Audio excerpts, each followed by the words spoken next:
Hello. So, if you haven't met me, my name is John, and I either contacted you on Facebook or you contacted me. A lot of you on the email list that this video is going out to, you know me personally. Some of you have never met me at all at this point. So, what I want to do though is talk about these discussion groups that I have had a vision for some time. And I don't have a lot of notes. I kept making notes and like an outline of what I wanted to say. And sometimes I think the best thing that I can do is just sit down and speak without notes and just like what happens, happens. That's also why I think I'm drawn to the idea of a discussion group as opposed to, a formal lecture that I would do with my students. So these discussion groups this fall, first of all, how did I recognize this need? And so I'm going to try to be brief with all my points and all my statements. There is a necessity of institution. And so we have religious institutions, government institutions, educational institutions, the institution of the family. We have all of these institutions. And these institutions are necessary. My college students are often surprised when I say to them, every one of you should find some sort of religious framework to try to, as much as you can, participate in until you get what you need out of it. It's the same thing with government, education. All of these institutions, they exist for a reason, and they're really important. But here's what happens. One of two things I have found happens. First of all, something happens in your family, in your religious institution, in your government, educational institution. Something happens and you are not getting out of it what you need. And if what happens is big enough, you back out of it instead of existing in it and working through. Hopefully you now see a little bit of where I'm going with this, but you back out of it. You back away from it. It's like you were just, bitten by a snake or something. You just need to be like, well, get away. And then what happens often with us is we get resentful and we get, we don't know what to do other than we start attacking the institution. We start trying to tear the institution down instead of utilizing the institutions that are a necessary part of any type of community, any type of group of people, any type of population, and we start tearing it down, and we start tearing it down, and we criticize it. And often the critique of some of our critiques of these institutions, some of them just are quite shallow. Like, you had a bad experience, that doesn't mean the whole institution is bad type thing. And you may have even had several bad experiences, and some of those experiences may have been traumatic. And those are very real experiences. They have to be acknowledged, and people need healing and support to get through that. That doesn't mean that the institution and the framework in and of itself is bad and is not at least trying to serve a purpose. So often I talk in terms of healthy religion versus unhealthy religion. So in a sense, if you back out of religion and spirituality and you just keep butting up against it and trying to tear it down, that's not a healthy place to be. And those of you who maybe have had that experience and yet you still have a sense that there's something more to your life, there's something greater than what we can experience through our 5 or 6 senses, those of you who have that, you might be here for that reason. It's like religion let you down. There's still got to be something greater than myself, that type of thing. Now, the other thing that happens is this when it comes to institution, is people often go into the institution. And remember, the institution is designed to give you a framework in which to investigate, learn, develop, mature, all of these things. And the next thing that happens is this. People get into the framework, and I'm going to stick with religious framework because that's kind of why we're here. But people get into a spiritual or a religious framework and they get stuck. Because the danger of these institutions is they are necessary for us to have society and civility and for us to grow. They're supposed to, in healthy iterations, they're supposed to point us in the right direction of growth. They're supposed to keep us growing throughout our lifespan. Well, sometimes what happens because of the way institutions are structured is people get into them and they never grow beyond them. A lot of that is the fault of the institution itself. I think we do okay with educational institutions because when you enter an educational institution, nobody says you're going to be here forever. And we understand that the next generation has to come through the educational system. And we understand that some of us, me as a professor, you as teachers, this is just one example, but we get beyond the institution. We actually choose to go back into it and help students experience the same thing in a healthier way. That to me is a healthy iteration of education. But here we are in the United States, capitalistic, right? And the institution has to be profitable. And when you start mixing consumerism, capitalism, institutions that can only exist because they have to pay taxes and they have to pay their electric bill and all of that, you get institutions that want to trap people in them. And as much as it sounds good for me to say that a church wants you to grow to your full potential, I am going to very carefully and gently make the argument that by very nature of the church, in a sense, or a religious institution being an institution, it has to be profitable. It's going to be built on consumerism. There's going to be ego at work. There's going to be all of these different elements, because in order for it to truly be profitable in the moment, you got to keep people in the doors. This is the thing that I have noticed is limiting people, because there doesn't seem to be anything in place saying, at some point you need to go beyond the institution. At some point, well, this is what Rabbi Jesus said. He said, I think it was the woman at the well. He said, at some point, you're not going to have to worship on a mountain and you're not going to have to worship in a temple. At some point, you're going to realize that heaven, nirvana, bliss, whatever you want to term it, love, God, at some point, you're going to realize that you're carrying that around with you and it really doesn't matter where you're at. However, the institutions are supposed to serve to facilitate us getting to that point. And unfortunately, every institution that I'm aware of is going to be limited by nature of it being an institution and by nature of it having structure. All right.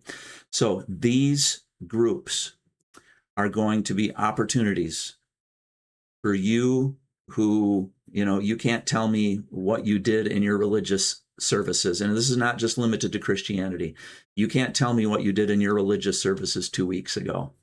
You can say you saw your friends because it can be a very social thing, and that's very appropriate. And or you go to these religious services and you're just kind of like, I just have a sense that this is limiting and there should be more. And that's, I hope, why you're here. And when I say that, I don't mean to imply that you are better than, those people in the institution still. That's not at all what I'm saying. But what I am saying is that you get to a point, and those of us who have had the opportunity, and it is an opportunity, to leave the institution without having gotten trapped in the institution, we've left the institution. But more importantly, we can now look back at the institution and realize how well it served us. And then we get this idea that I need to go back to the institution, to the people in the institution who are where I was 15, 20 years ago, 30 years ago, 50 years ago, 70 years ago. I need to go back and I want to tell them that there's more. And we get this really interesting cycle that I really think on some level is by intelligent design, if you want to put it that way. Like, we have to have these institutions. You can't suddenly have no government, no education, no family, no religious institutions. If you pull those out, you have anarchy and chaos, and that's not healthy either. Nor is it healthy, though, to butt up against these and become hypercritical and to become resentful of what humans did through these systems, through these institutions. I hope you're here, and I hope on some level you're prepared to see that you've had what you need all along. I think that's going to be the theme of some of these discussion groups, or the goal.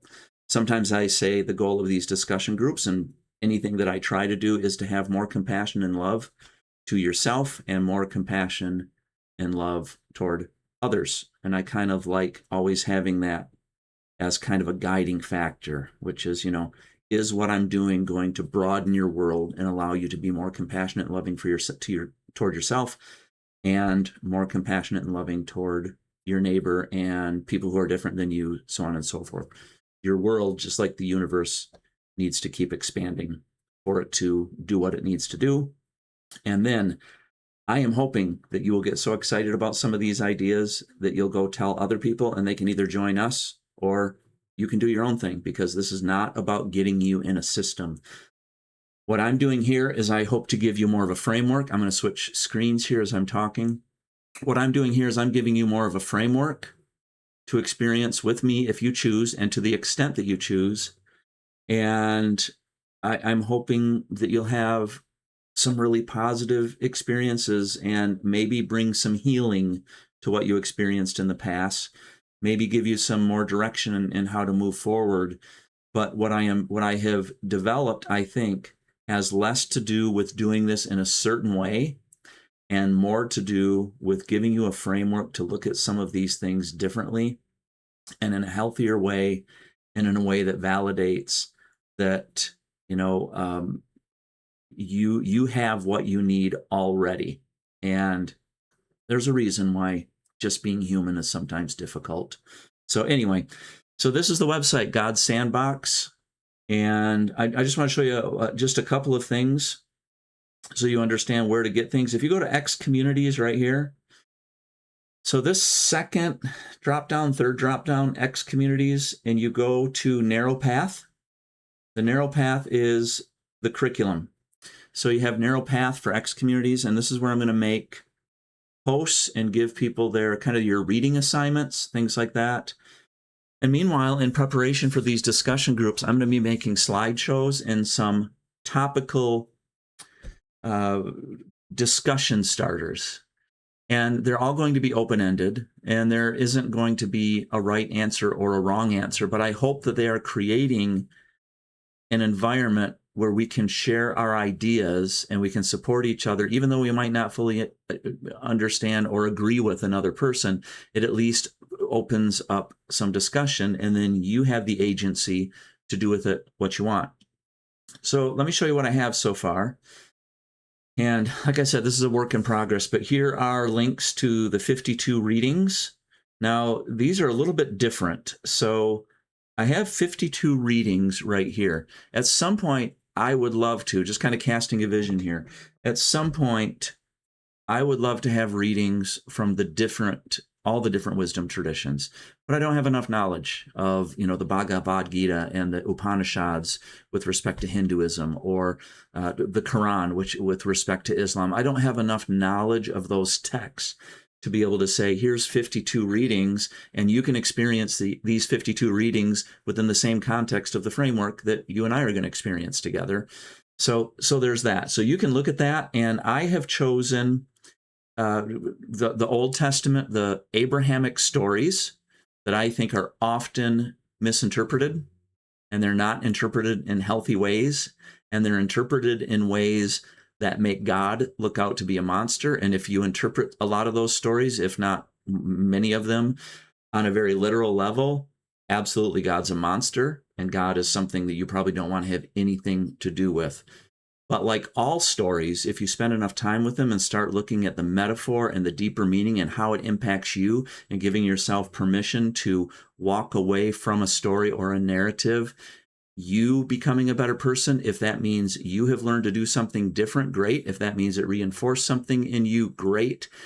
But we have got to fix the way that we engage stories. And so I thought, at least for the first year, 52 weeks of readings, we would do the Abrahamic stories, keyword stories, okay? That's how we're going to approach these. It's a very different approach.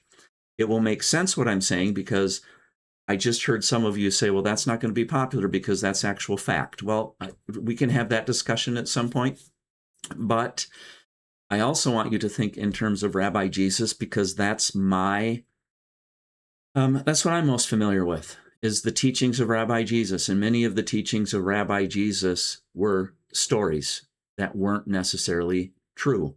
They were stories, they were parables. There's a reason we as human beings engage story and parables and poems and songs and art. There's a reason that engaging those in a non-literal way and spending time with them carries us so much further than just accepting them on a literal level. All right, so there's the 52 readings. Now here is the first book that I have read, I don't know how many times. There's even a link to Spotify if you want to start listening to it. But let's start with Richard Rohr, The Universal Christ. If you are someone who has already read this book, do me a favor and give it another chance. I find these books that if I read them and I am left with more questions than answers, I have to reread the book, or I have to read it more slowly and spend time with some of the concepts. So for some of you, it is going to seem like we are going at a snail's pace. But keep in mind, I'm hoping to limit what you have to read, and I'm hoping to give you a framework by which to enter a contemplative space, whether that is a meditative space, whether that is a contemplative prayer space, where, to put it bluntly, where we stop talking and we enter this space where we get to just listen. So we read a chapter, we read a section of scripture, whatever that might look like to you, and then you enter a space of contemplation and you just stop and you listen and you let the framework do its job. You let what needs to communicate to you. So here's discussion 1, Sunday, September 6th at 10 a.m. Eastern Standard Time. So that will be a Zoom thing. Now, let me go through this. Keeping in mind that you get to be involved with this, I've designed this in a way that you get to be involved with this to the extent that you want to be involved with it. So if you want to do everything, go for it. Try it. See how it works for you. If it's too much a month down the road, back off a little bit. You'll have the videos you can watch. You'll have, I've really tried to design a framework by which people can experience the framework and the way of looking at things and starting to come up with these themes that I have seen, that many of you have seen, and kind of grow on your own. That's my goal, is to gently nudge you outside of the institution eventually and outside of the framework. So discussion 1, notice discussion 1 is in green, discussion 1 is in orange. That's because it's the same discussion. So we have one discussion Sunday, September 6th at 10 a.m., one discussion Wednesday, September 9 at 7 p.m. And I'm already, the math might work there. I was looking at the dates. Notice this is based on The Universal Christ for Richard Rohr. So if that's something you want to experience a discussion with, well, read the book and then show up for the discussions. If you just want to read the book and watch the videos afterwards because you can't make it on Sunday morning or Wednesday night, do that. Completely up to you. But please join. And here's Spotify, because I'm going to encourage you to listen to the chapter several times. That's just how I learn better, and we have so much time in our cars. Then notice here. So here our discussion, and here's, now I call these episode. I might change that. I don't know if I'm a fan of that. But in red, we have episode number 1, and I'm calling it How to Be Human. This is more of the spiritual text. And again, we're using the Abrahamic stories, keyword stories. I'm going to keep banging the drum on that one. And then we're going to use the story of Rabbi Jesus, the stories he told and how he lived his life and how he, I don't want to get too much into that, and you've got a couple study guides here. So for this, I believe this is every other week. No, I'm sorry, this is every week. So I have 2 of these at this point. Monday mornings at 8 a.m. and Monday mornings at noon. And again, it's the same content, but because I want to draw people in this and try this for a year, I want to give 2 opportunities. If you really like the discussion groups, show up for both. You got new people, maybe new perceptions. But here, notice for 1 week, you're going to read Genesis 1 through 5, only 5 little verses. It's short. And then here's a study guide. The study guide is going to be long. It's going to be a slideshow. And you might have to request access because it's either Google Slides or a Google document. And then you're going to read Luke chapter 1. And you're going to look at the questions. Now, there are going to be so many questions and so much guidance, but again, do what you want with it. If you want to just read the chapter and show up for the discussion, go for it. If you want to dedicate 2 or 3 hours of just looking at the questions on the slides and just meditating and coming up with, how does this make these stories come alive? Do that. If you want to read both Richard Rohr and do the Abrahamic story and the rabbinical teachings of Jesus story, do everything. It's up to you. If you want to do just the rabbinical teachings of Jesus, do just that. So I'm trying to design it in a way that, you don't have to commit to anything other than, you might want to do the preparation if you're going to do the discussions. All right. So in red, this is your September 7 at 8 a.m. group, your Monday at 8 a.m. group. And in blue or teal, this is your Monday at noon group right here. Times and dates subject to change. This is just to give you an idea of what I'm thinking. All right. And then here's the following Monday. So here's the Monday at 8 a.m., but September 14. Notice here, now you have a week of, again, one chapter, Matthew 1, and we'll go through very slowly. By the way, the New Testament readings I've put them in chronological order, and I will put, if there happens to be things that are skipped, like chunks of one of the synoptic gospels that are skipped, I will put, you may want to read this too. But the idea is, within 1 year, you have gone through the storyline of Rabbi Jesus, and in chronological order, more or less, or based on someone's guess, I guess. But you've gone through it, all of the synoptic gospels. Synoptic gospels are Matthew, Mark, and Luke, and I think John could be considered too. But I think Matthew, Mark, and Luke are pretty related, and then John, the book of John, I think is more mystical. But again, you get out of that what you would like to get out of that. All right, and then you'll notice here Sunday, September 20. So 2 weeks later, we're back to the Universal Christ with Richard Rohr, chapter 2, study guide coming, all of that stuff. All right. That was a lot of information. I'm sorry that the video goes so long. I don't know what else to say at this point, but that will hopefully give you an idea that if you're interested in at least participating,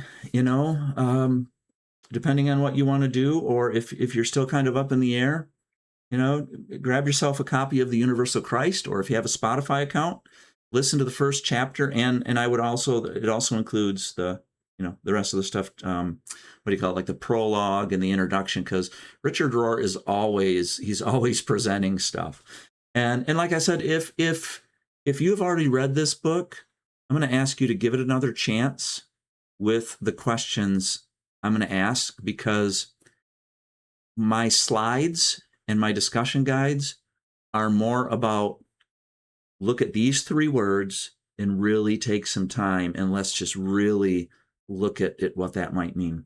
So if you click on this, one of these, any of these links, and I'll have to repair some of them. Some of them will go to Google Docs and it just won't look professional. But let me show you this as just kind of a finisher. So here's the Richard Rohr slides for chapter 1. And you would start probably right here. So here is information on the dedication page. And here's the questions that I want you to think about on your own. And that whatever you learn, maybe jot in a journal and then bring that to one of the discussion groups. That's kind of what I'm looking at here. All right. So you have all of these. Here's page 1. That's what you're going to do on page 1. So you're going to be very slow and very methodical. So those of you who do the, I want to do the read through the whole Bible in a year challenge, like, okay, good for you. Give yourself a ribbon at the end, and there's nothing wrong with that.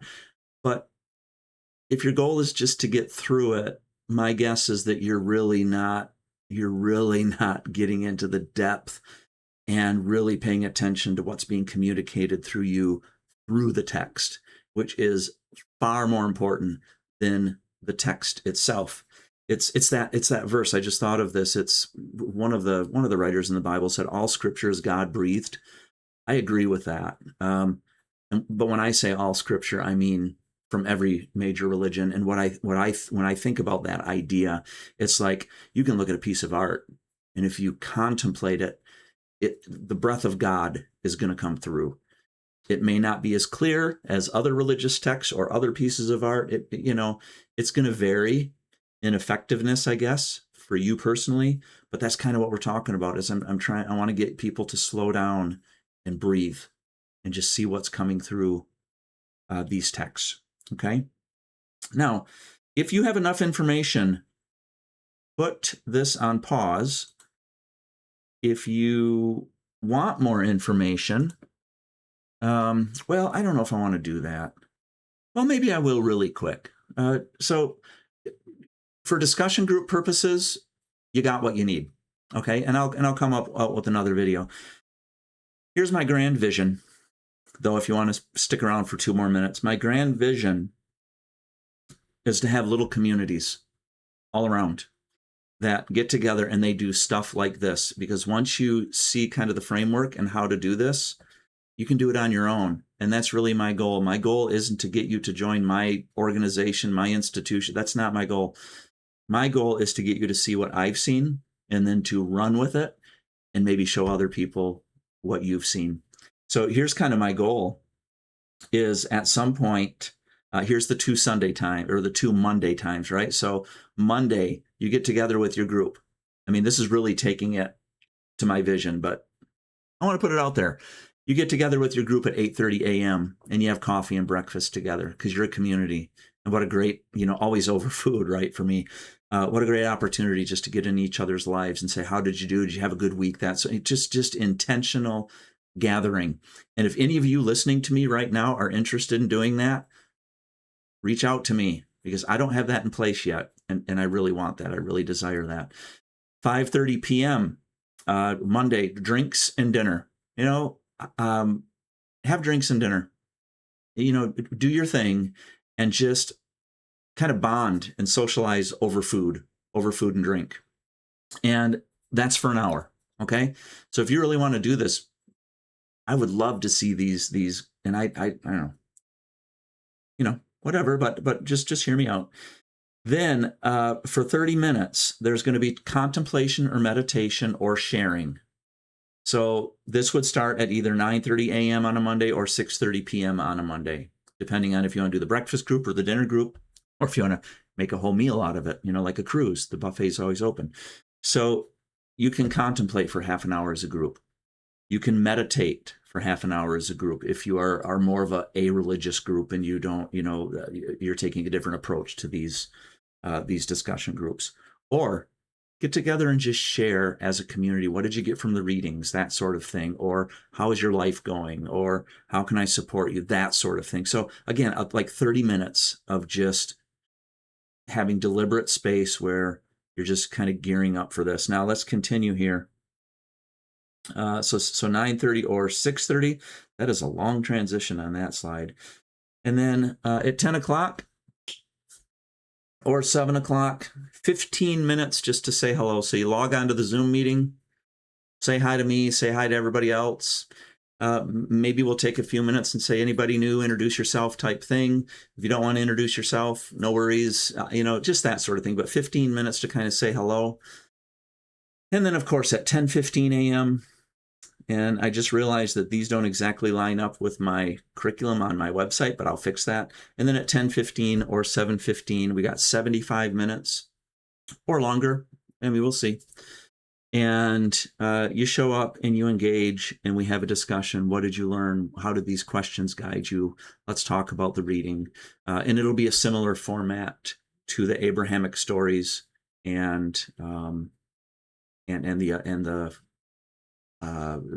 rabbinical story of Jesus, the story of Rabbi Jesus. That's what I'm trying to say. Sorry, I've been talking too much today. All right, so I notice there's already some inconsistencies with, are we doing this on Mondays or are we doing the, so we'll figure all of that out. I'll figure all that out. But that gives you a flavor, I hope, a 30-minute flavor, which was about 15 more minutes than I intended of what I really want to do. And then here's even a 20-minute meditation timer I found if your group wants to do that. So that's the huge picture if you want. Like I said, if you want to read a text here and there and show up for 15 minutes of the discussion or just do it on your own, awesome. All right. Email me if you have any questions. And I'm looking forward to, I am stressed that it's only in about 4 weeks, but I'm also really looking forward to seeing what happens with this. All right.